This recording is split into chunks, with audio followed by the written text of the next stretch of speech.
Well, good morning, everybody, and welcome to the channel. Hey, today I'm going to tell you how to burn out, peel out, make your tires spin, that manly thing that we all want to do.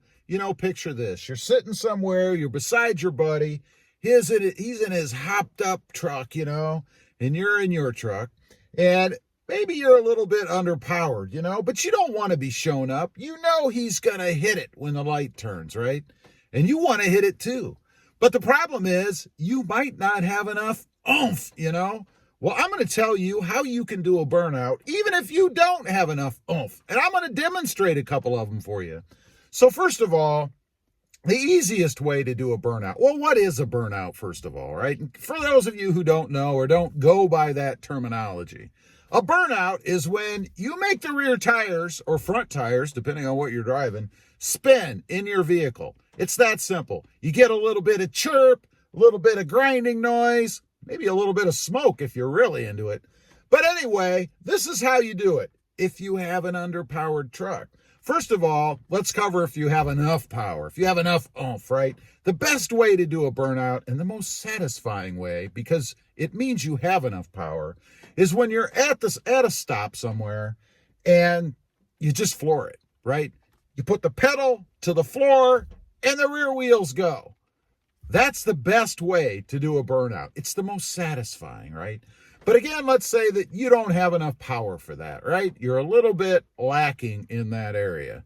So there are 3-4 ways, something like that, to do it. And I'm going to demonstrate. The first one, and this is if you're on wet pavement. Most vehicles will peel out if you're on wet pavement. Wet, snow, particularly, or ice will do it anytime. But just a rainy, wet day, like today, for example. It does rain here in southern Texas, for those of you who are wondering. But you're at a stop, you can floor it, and your rear wheel or wheels should break loose. That's pretty easy to do. You don't get a ton of noise out of that. I'll show you that right here. The wet pavement burnout. Now, let's say it's not wet outside, right? You still sit beside your buddy at that stop sign, that stoplight, whatever it is, and he's going to take off. You don't want to be stood up, right? So what you do, now this is on a dry pavement day, right? I'll show you today on a wet pavement day because I happen to have rain here, but it works the same way.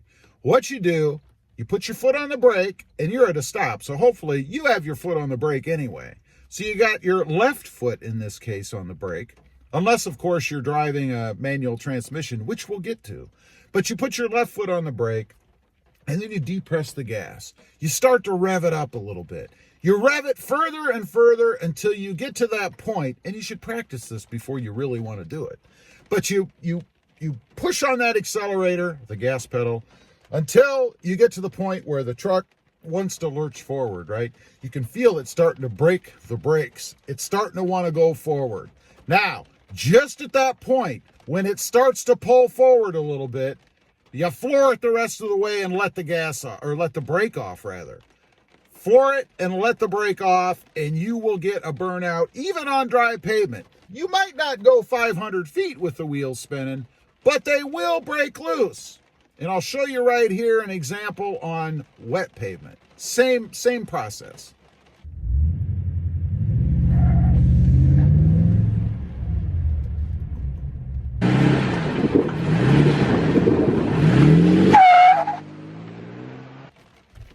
All right, that's the second way. The third way is what I call the turn burnout, right? Now, let's say that, maybe you're leaving somewhere or something, right? And you want to impress those people standing around. They're outside, whatever. But you don't have enough oomph unless you employ the method I just described. But you're making a turn. So, now, first of all, let me say that you have to be careful when you do this, because when you do this, the rear end is going to go out a little bit. So you have to be prepared for that. This should be practiced in a closed environment in a parking lot or somewhere.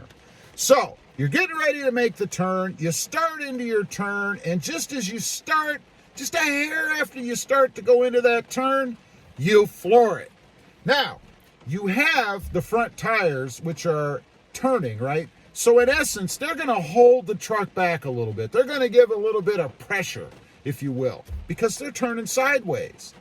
Now, when you floor it at that point, because of that pressure that's on the front tires that are now turning, your rear end's going to break loose. Your tires are going to spin. You're going to do a burnout.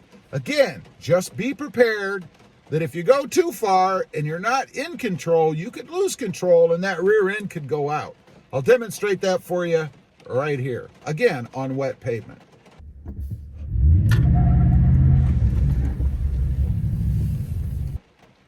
Now, I mentioned before about the manual transmission. You know, I don't think there's anything more satisfying than doing a burnout with a manual transmission, right? Now, it's it's sort of the same as the brake gas procedure that I talked about earlier. But this involves popping the clutch.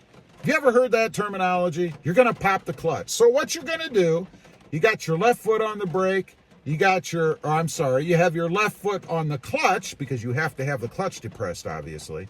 And you can't do this if you're on an incline or a decline, because you'll roll, right? Because you have to take your foot off the brake. So you have to be on level ground. So you've got your foot on the clutch, you've got your right foot on the accelerator, and you kind of employ the same procedure as you do using the brake.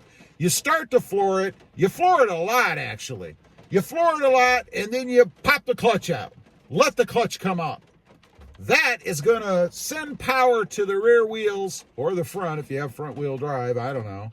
But that's going to send power to the front wheels right away, because you're popping the clutch and you're going to spin. You're going to do a burnout. I can't demonstrate that for you now because I don't have a manual transmission right now. But believe me, I've done it several times in the past. These are the few ways, the most popular ways, the easiest ways, I think, to do a burnout. Now, let me say, little disclaimer right here, I'm not recommending that you do this. You should never do a burnout. It's not good for your tires. It's not good for your transmission. The only thing it's good for is your manhood. It'll make you feel good if you're in that situation where you know your buddy's going to do it and you don't want to be showing up and you want to do it too. Now, one other thing I'll mention, again, is control. Obviously, when the rear wheels start to spin, you're going to lose control of the traction that you had between the tires and the pavement. This is a no-brainer, right? Makes sense? So be careful. If you're going to do this, make sure that you practice it in an environment that's safe, off the road, away from other drivers. And the other thing I'll say is you should never do a burnout with other people on the road around you, right? Because there's always that chance that you could lose control. That's going to ruin your day, and it's going to ruin the other guy's day that you just ran into. Make sure there's no one in front of you either, right? Because you are going to be giving the truck a lot of power. Anyway, those are the four ways that you can do a burnout and keep your manhood intact. Leave a comment down below. Let me know. Have you ever done a burnout? Do you even know what a burnout is? Do you have any interest in doing a burnout? I'd be curious. As usual, I appreciate you guys watching. Don't forget to like, share, and subscribe. And we'll see you next time on the web. Have a great day. Bye.